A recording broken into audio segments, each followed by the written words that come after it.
ദർശൻ്റെയും നയനയുടെയും നാളത്തെ പ്രൊമോ റിവ്യൂയിലേക്ക് എല്ലാവർക്കും സ്വാഗതം. അങ്ങനെ നമ്മളെ നന്ദു ആണെങ്കിൽ വേണുവിനെ കസ്റ്റഡിയിൽ എടുത്തിട്ടുണ്ട് കേട്ടോ. എന്നിട്ടാണല്ലോ നമ്മളെ നന്ദു ചോദിക്കുന്നുണ്ട് ഈ നാട്ടിലോട്ട് ഏറ്റവും മാനം മര്യാദയായിട്ട് ജീവിക്കുന്ന ഒരു കുടുംബത്തിലേക്ക് സ്വന്തം മോളെ കല്യാണം കഴിപ്പിച്ച് വിട്ടിട്ട് ആ കുടുംബത്തിലുള്ളവരുടെ മനസമാധാനം കളയുമല്ലേടാന്നൊക്കെ ചോദിച്ചിട്ട് നമ്മളെ നന്ദു ആണെങ്കിൽ വേണുവിനെ എടുത്തിട്ട് നല്ല രീതിയിൽ അങ്ങോട്ട് പെരുമാറുന്നുണ്ട് കേട്ടോ. നമ്മളെ മുത്തശ്ശനെ അനിയെ കാണിക്കുന്നത് കേട്ടോ. അങ്ങനെ മുത്തശ്ശൻ പറയുന്നുണ്ട്, പിന്നെ അനാമികയാണ് ദേവ്യാനിയെ കൊല്ലാൻ വേണ്ടിയൊക്കെ ശ്രമിച്ചതെന്നൊക്കെ നിൻ്റെ അമ്മ അറിഞ്ഞിട്ട് പോലും അവൾക്കൊരു മാറ്റവും ഇല്ല. അവൾ ഇപ്പോഴും പറയുന്ന അവളെ മരുമോളെ ഭാഗത്താണ് ശരിയെന്നാണ് അവൾ പറഞ്ഞുകൊണ്ട് കിടക്കുന്നത്.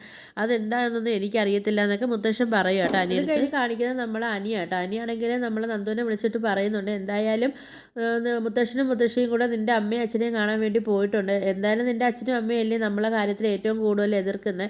അപ്പോൾ അവരുടെ അടുത്ത് സംസാരിക്കാൻ വേണ്ടിയാണ് മുത്തശ്ശനും മുത്തശ്ശിയും കൂടെ ഇവിടെ നിന്ന് നിൻ്റെ വീട്ടിലോട്ട് പോയിട്ടുണ്ടെന്നൊക്കെ പറയുന്നുണ്ട് കേട്ടോ. അപ്പോൾ ഇതൊക്കെ കേൾക്കുന്നത് നമ്മളെ നന്ദുനാണെങ്കിൽ ഭയങ്കര സന്തോഷമാവുന്നുണ്ട് കേട്ടോ. അപ്പോൾ ഇതൊക്കെയാണ് പ്രൊമോ റിവ്യൂ ആയിട്ട് കാണിച്ചിരിക്കുന്നത്. അപ്പോൾ നിങ്ങൾക്ക് എൻ്റെ വീഡിയോസൊക്കെ ഇഷ്ടപ്പെടുവാണെങ്കിൽ ഒന്ന് ലൈക്ക് ചെയ്ത് ഷെയർ ചെയ്ത് സബ്സ്ക്രൈബ് ചെയ്ത് ഹൈപ്പ് ചെയ്ത് കൂടുതലുള്ള ബെല്ലൈക്കണോട് ഒന്ന് എനേബിൾ ചെയ്തൊന്ന് സപ്പോർട്ട് ചെയ്യണേ.